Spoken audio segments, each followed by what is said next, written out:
Hello and welcome to Rathods Science Academy. Today in this session, we are going to see current affairs of 12th August 2024.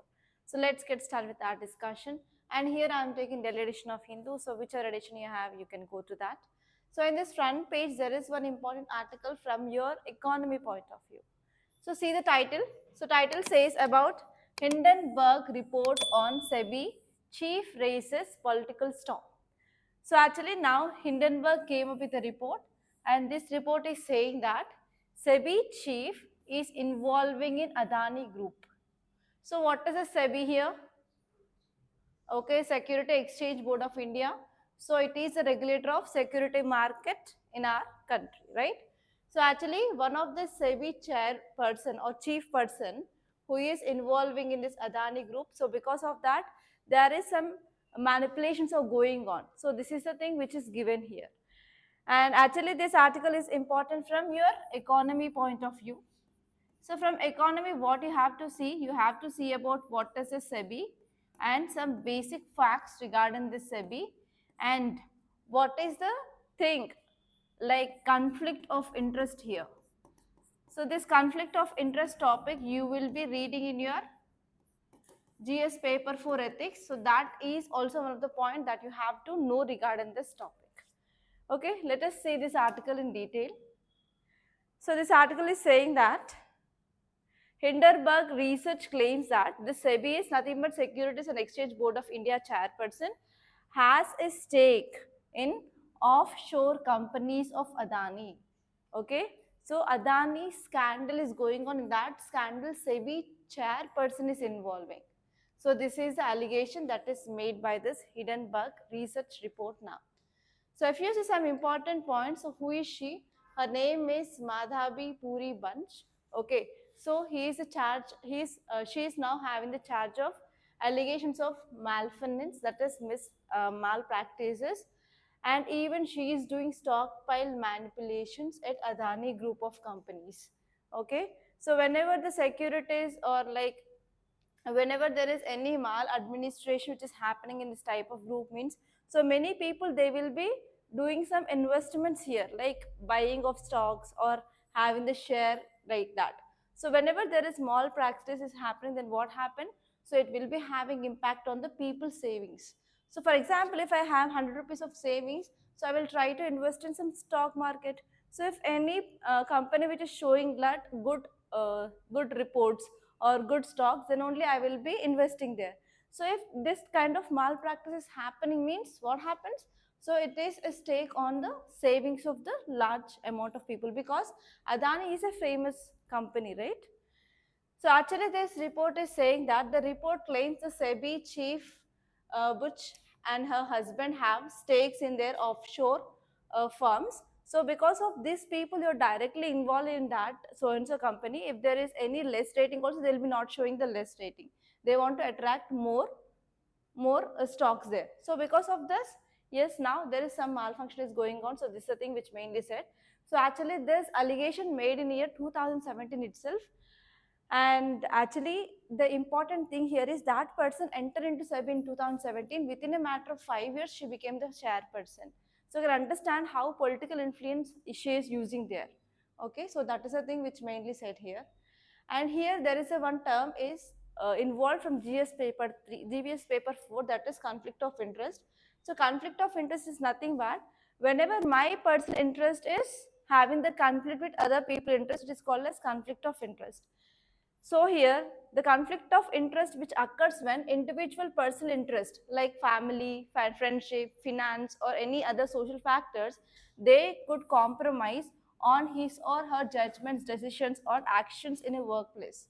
For example, I have my family. So whenever I am working here in this academy, sometimes I have to compromise on either this interest of this institution or sometimes interest of my family. So that is called as conflict of interest. So whenever there are two interests, they are coming in conflict is called as conflict of interest. So here that is a thing which is happening. So actually she is giving priority to her family over the workplace principles. So that is happening here. And if you see, whenever these conflicts they are occurring, so they will make individual, they will be having influences on their decisions. Okay. sometimes those decisions will be unethical, unfair, and as well as even sometimes illegal. So you'll be reading this conflict of interest clearly in your ethics. There I will be giving you lots and lots of examples so that you can understand the concept clearly.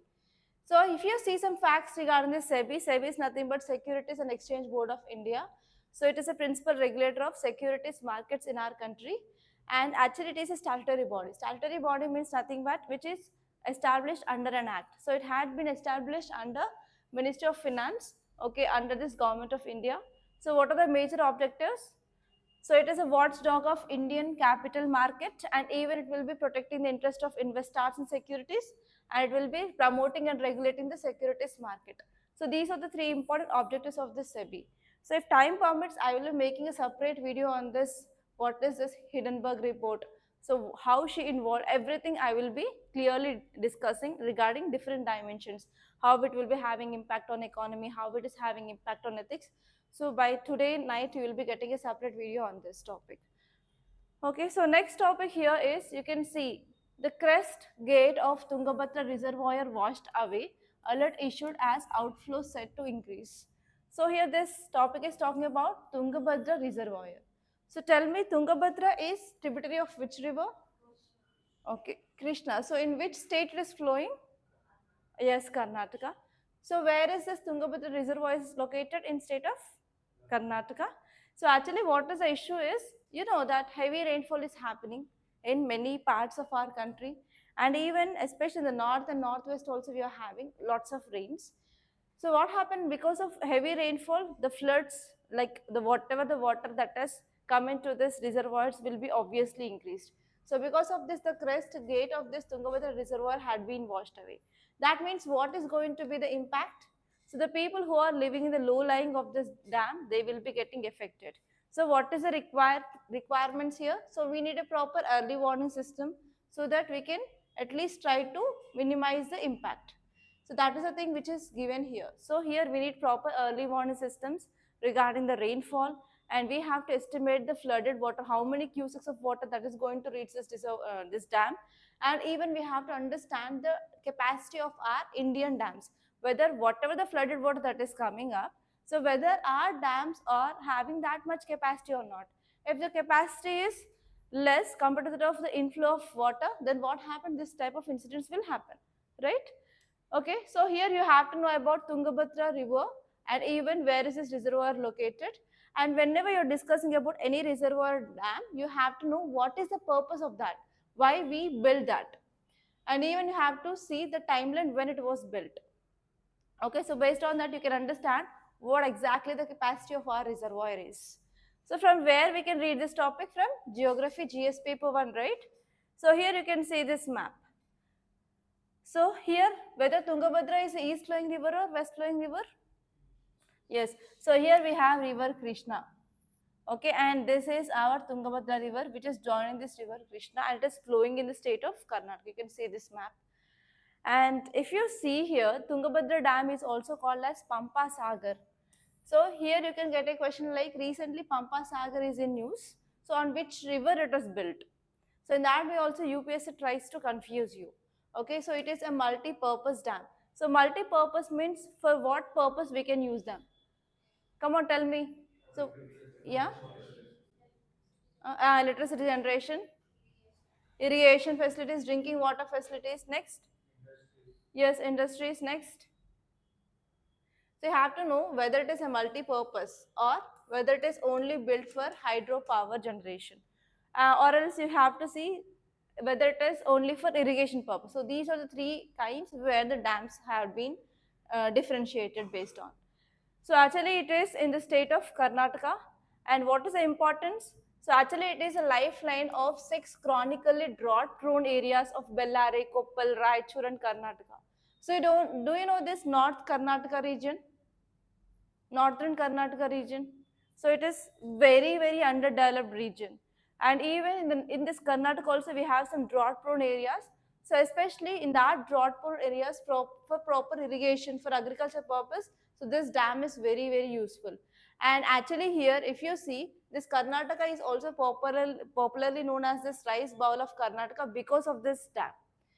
And here if you see, Not only in this Karnataka they are providing some irrigation facilities, but even in AP also some areas like Kadapa and Kannur, they are going to get water for the irrigation purpose from this dam. And actually besides this irrigation for this, but even they are focusing on hydroelectricity generation, and even especially to prevent the floods also this dam will play a very important role. And take down the question, write down the different types of dams, write down the different types of dams and make a note on its significance. Types of dams and its significance. Okay, so see here, next important article here is biotechnologists detect difference in use of nitrogen by rice varieties. So here the crop here is rice. So for growing of rice, we have to create an artificial wetland, right? Because rice is a crop which requires more amount of water. So we are classifying it as a water intensive crops. So in this water intensive crops, we have only two, rice and sugarcane. And the problem with this rice is we are having different kinds of rice. If you go to any D-mart, you can see basmati rice, you can see sona masuri, you can see brown rice, red rice, different kinds of rice out there. So actually, here the study is saying that here difference in the use of nitrogen by rice varieties. So if you are going for different kinds of rice, the requirement of nitrogen is different from one variety to another variety.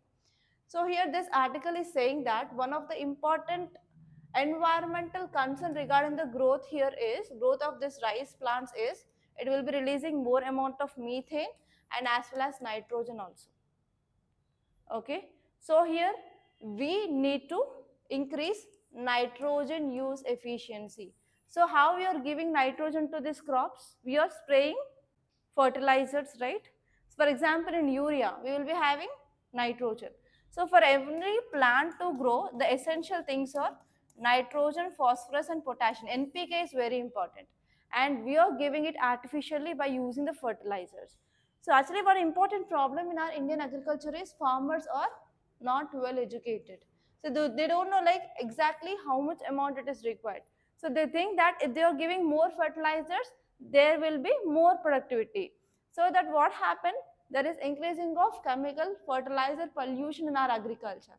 Not only that, whenever there is excess rainfall is happening, so water will be taking away the excess amount of chemicals from this fields. They are entering into crops, lakes or rivers. That is causing what? Water pollution. That is, I want exactly the thing. Whenever there is increasing of nitrogen, phosphorus and potassium in the water, that will cause algal blooms. Yes or no? Huh? Yes, land fertility loss, that will happen, that is secondary. But what happens is whenever we are spraying huge amount of fertilizers here in the crops, whenever there is excess rain or flood, they will be taking off the water here and it will be filling in the lakes or rivers nearby. So in that water, there will be excess amount of nitrogen, phosphorus and potassium that is leading to the algal blooms. Okay.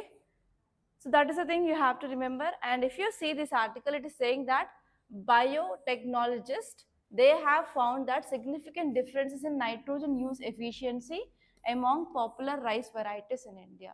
Some rice varieties, they require more amount of nitrogen, and some rice varieties, they require less amount of nitrogen. So here this discovery, which will be helpful in developing high yield and as well as low nitrogen varieties, so that we can reduce fertilizer cost and as well as nitrogen pollution. So as I said, one important problem in growing of rice is nitrogen pollution. And even actually the one more important thing here is, in India, we don't have proper fertilizer production also. We will be importing from other countries. Whenever we are importing from other countries, again we have to pay in foreign currency. That will be leading to the depletion of our foreign reserves.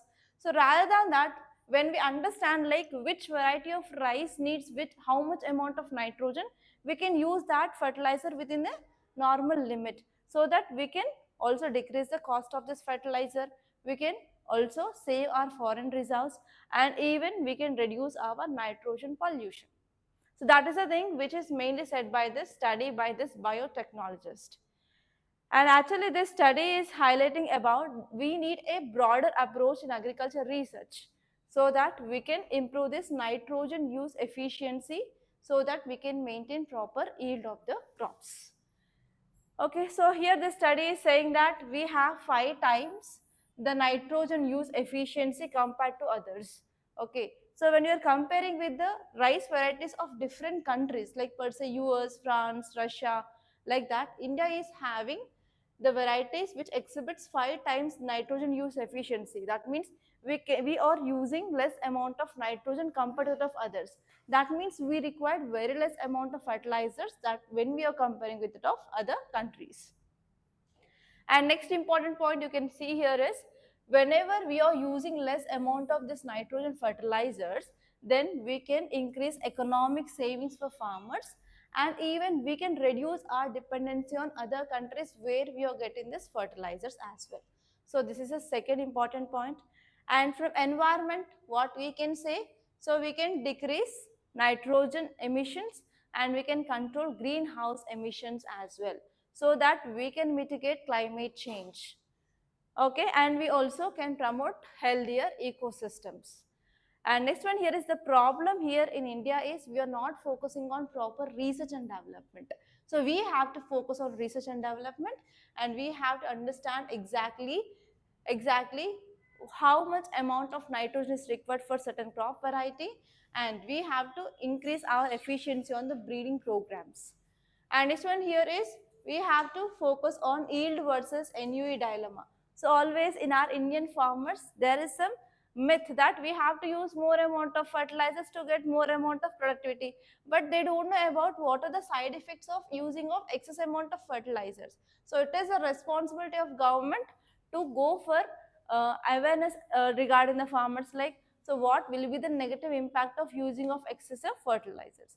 And even we have a scheme called as soil health scheme. So in that soil health scheme we have to understand what are the soil we have, which kind of nutrients we have.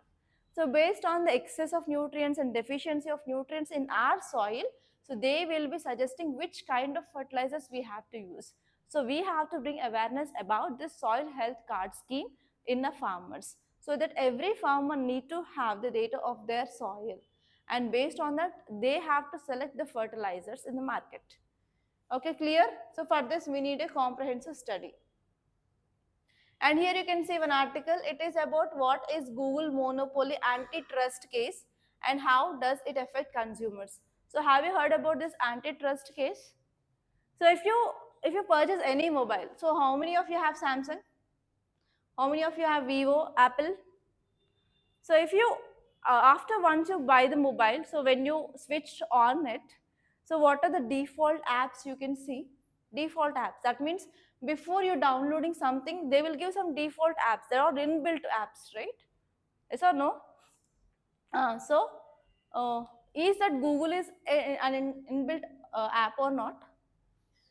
Yes, right. So in any mobile you purchase like Samsung or Apple or any mobile, so we'll be having this Google as inbuilt. So what are the other alternative for Google?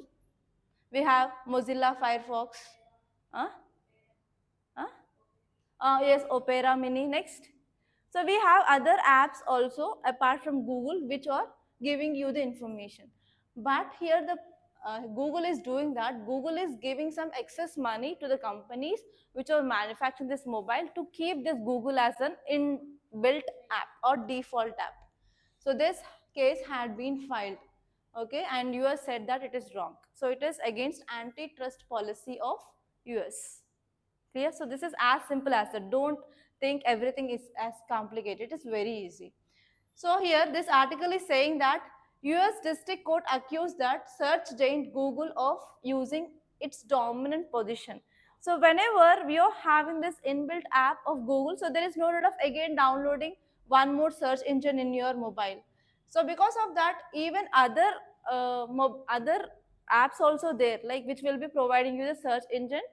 So rather than this, what happened whenever every mobile is having this Google as an inbuilt, so it is having monopoly, right? So that is the thing which is happening here. So it is not giving the chance for other new entrants to have this services like that. So this article is saying that US District Court of Columbia accused that the search giant of Google of using its dominant position in online search market. So because of this, what happened, it is giving around $26 billion for Apple and as well as Samsung to keep this Google as inbuilt app. Okay, so that is the thing. They are giving like $26 billion payments for this Apple and as well as Samsung to keep them as inbuilt. So here now antitrust ruling against Google is showing some monopolistic tendency. So here this tech giant Google is violating antitrust laws because everyone should give each and every opportunity for everyone. All are equal, right? But here it is monopolizing this market of search engine. And next one here is Google's position as a default search engine. This gives Google an advantage compared to that of others, right? So because of this, it is violating the rights of right to equality. So equal other apps also having the same kind of features, but they are disadvantaged because of this policy of Google. And next one here is, what is the consequence of Google position as a default general search engine? So whenever any new entrants, they want to enter into this field, they will be getting barrier because they are already default. So no one will be interested to download other apps. For example, even myself also. So when I bought my phone, so Google is there. Why there is need of downloading another search engine? It is waste of memory. So it may cause some slowness in our mobile. So in that way, we will be having some other things. Okay, unless and until if you are using some others, like if you want to get some other data, or if you want to have the internet speed, not internet speed. So actually earlier we used to go for applying of some tenders in my family. At that time Google is very slow. At that time we used to download Mozilla Firefox. So in that, unless and until if there is any requirement, you will be searching for other alternative to Google. But if there is no use, means you will be continuing with the Google only. So because of this, the entry barriers will be there for other new entrants. Okay, and apart from this, even for example, if I came up with this kind of new search engine, if I'm placing in the app store, so if there is no download of mine, means it will be causing revenue loss for me, right? So here there is also challenge of this revenue shortfall for new entrants as well. So that is a thing that you have to remember. That is nothing more, nothing much about that. And here you can see one article, it is about perfunctory panacea. So this article is talking about especially scientists, they need greater funding for research and not national awards. So actually 2 days ago we discussed about national award which is given to ISRO for Chandrayaan-3 mission, right? So here this article is saying that this Rashtriya Vignan Puraskar, RVP. So RVP we came up for the first time in 2024. So before this RVP for this National Science Awards, so we have the name called as SSB. So SSB is nothing but Shakti Swarup Bhatnagar Awards. Okay, earlier we used to have SSB, and 2024 we revamped it into RVP. So this article is saying that there is no need of giving National Science Awards for this scientist, but rather than that, we have to give opportunity for this scientist to improve research and development. We have to focus on R&D more, and we have to give more funds for this scientist to do some experiments rather than giving this awards. So this is the thing which mainly said. So now let us see this article in detail. So here central government recently announced this Rashtriya Vignan Puraskar 2024 awardees. And actually earlier we have the Shanti Swarup Bhatnagar Awards, and it had been replaced as Rashtriya Vignan Puraskar in 2024. So actually here, what is the important aim of this RVP is to elevate the status of scientific awards. Actually, they are giving awards to the people, but they are not addressing about the important issue, that is inadequate funding in our research. So even in our budget also, we understood that there is inadequate funding which is given to this research and development. Okay, so we are focusing only on giving awards to the persons in this science and technology, but we are not focusing on the problem of inadequate funding and inadequate research and development. There is less private investment in this R&D in India when compared to other countries like China, Japan. So all those are the very important issues that we need to take into consideration. But rather than that, our government is focusing on giving on these awards. So this is the thing which mainly said. Okay, so here we have a problem of funding shortfalls. And next one here is there is also a problem of institutional bias. So many people are there who are doing a lot and contributing to science and technology, but only some people are picked up. So there are some institutional bias are also there in selecting of these awardees. Okay, so it is also raising concerns about how, on what basis, so inclusivity, how on what basis we are selecting those persons and we are giving awards. So this is also one important problem now we are having in India. And next one here is for this Chandrayaan 3, so the leader, so the person who led this, so he is recognized as an awardee. But here, only one person got this. But apart from that person, so there are other people who are also involved in this success of Chandrayaan 3. Many people, what about them? So there is no recognition of their efforts. So team efforts are acknowledged. So this is also one important problem. And next one here is, here we are providing awards to the persons, but what about the environment which is providing them to get that award? So we are also ignoring about the enhancing research conditions here. And next one here is, this article is especially saying that it is not about the awards, but we need long-term investment in the science and technology so that we can make much more improvements in our science and technology, and that will be enhanced for the overall public security and as well as public things, everything. So that you have to remember. And there is a high chance of getting question regarding this Rashtriya Vignan Puraskar because in 2024 the rename happened. So there is a high chance in prelims. So you have to know about this Rashtriya Vignan Puraskar. So it is a new set of awards introduced by Government of India in field of science, technology and innovation.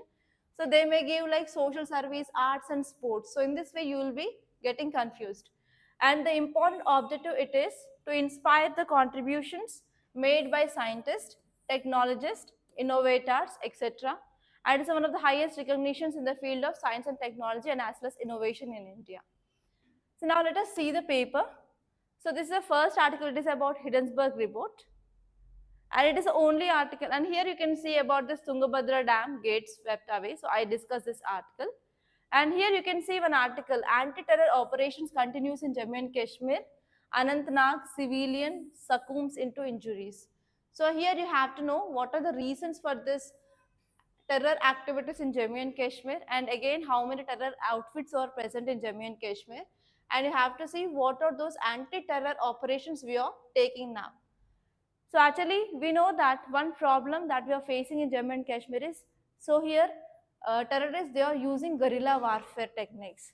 So now in this anti-terror operations, now we are focusing on training in jungle warfare. Okay, so that is a one important step we are taking. And apart from that, we are also having some problems like they are using advanced technologies like offline apps and seamless mobiles. So we have to work on that as well, not only on this guerrilla warfare. So that is a thing that you have to remember. And in the city page, is there any article important? Have you gone to the paper? Okay, there is nothing much important in city page. In states page, see this article. I too saw that video. So what is your opinion on that? So a video of a woman washing pistols with soap goes viral, leads police to illegal arms unit. So what is your opinion? Is that correct? So actually, police, they have unearthed an illegal arms factory in Madhya Pradesh, Morena district, and arrest a man.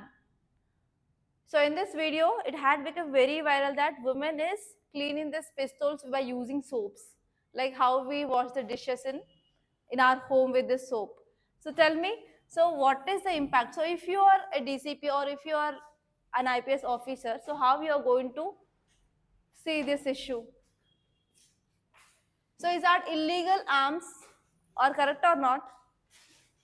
So what will be the impact of illegal arms? Crime rate will be increased. Okay, then apart from that, illegal arms.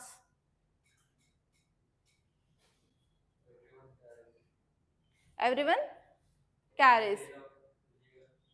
Okay. Next. Okay, write down the question. What are the gun rules in India? What are the gun rules in India? So you have to know that. So if you want to possess a weapon, so what is eligibility criteria and what are the rules which are present in India, you need to know that. Okay, from that point of view, this article is important. And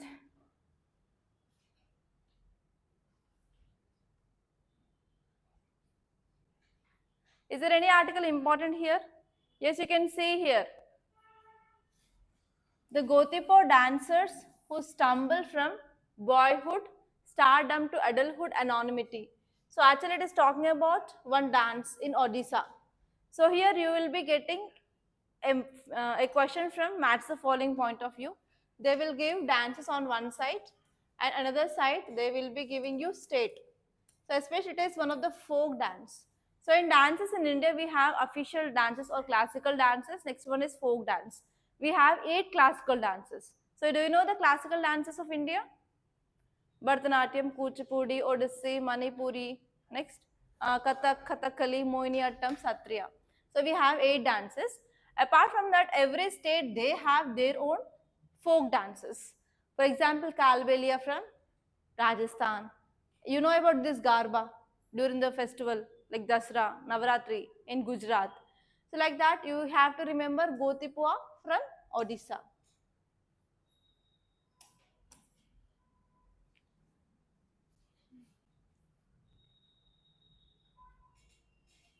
Okay.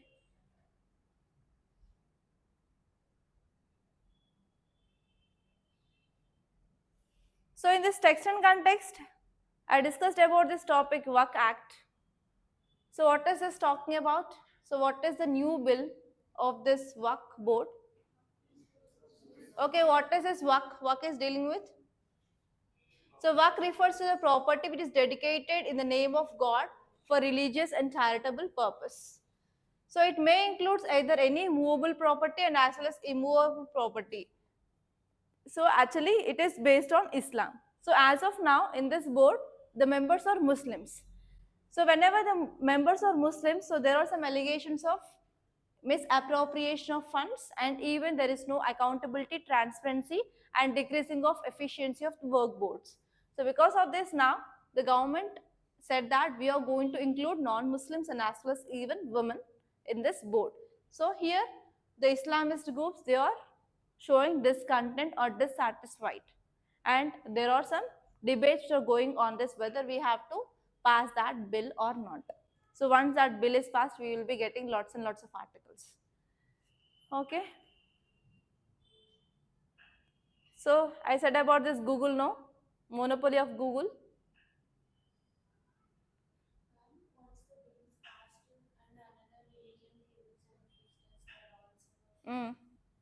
If that is passed, even non-Muslims will be part of that board. Okay, so is there any article important in this news page?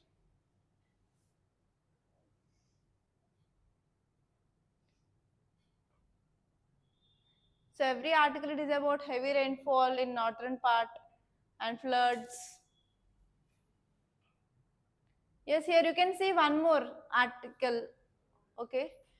So this image is showing about Sardar Sarovar Dam. So what is Sardar Sarovar Dam? Where it is located? Gujarat. So in today's newspaper, there are 2 dams, Tungabhadra and next one is Sardar Sarovar Dam.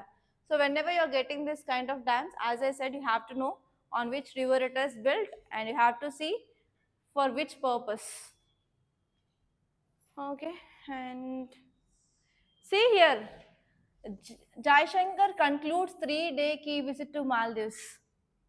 So we are going to get tomorrow editorial regarding so what are the highlights of this meet. Okay, so as you all know that recently in Maldives government had been changed and the present government in Maldives is pro-China. And recently, like 3 to 4 months ago, so we had Maldives boycott movement because of statements made by the government of Maldives. Okay, again we have to see what are things which are concluded in this India Maldives meet recently. And tomorrow class we are going to listen clear.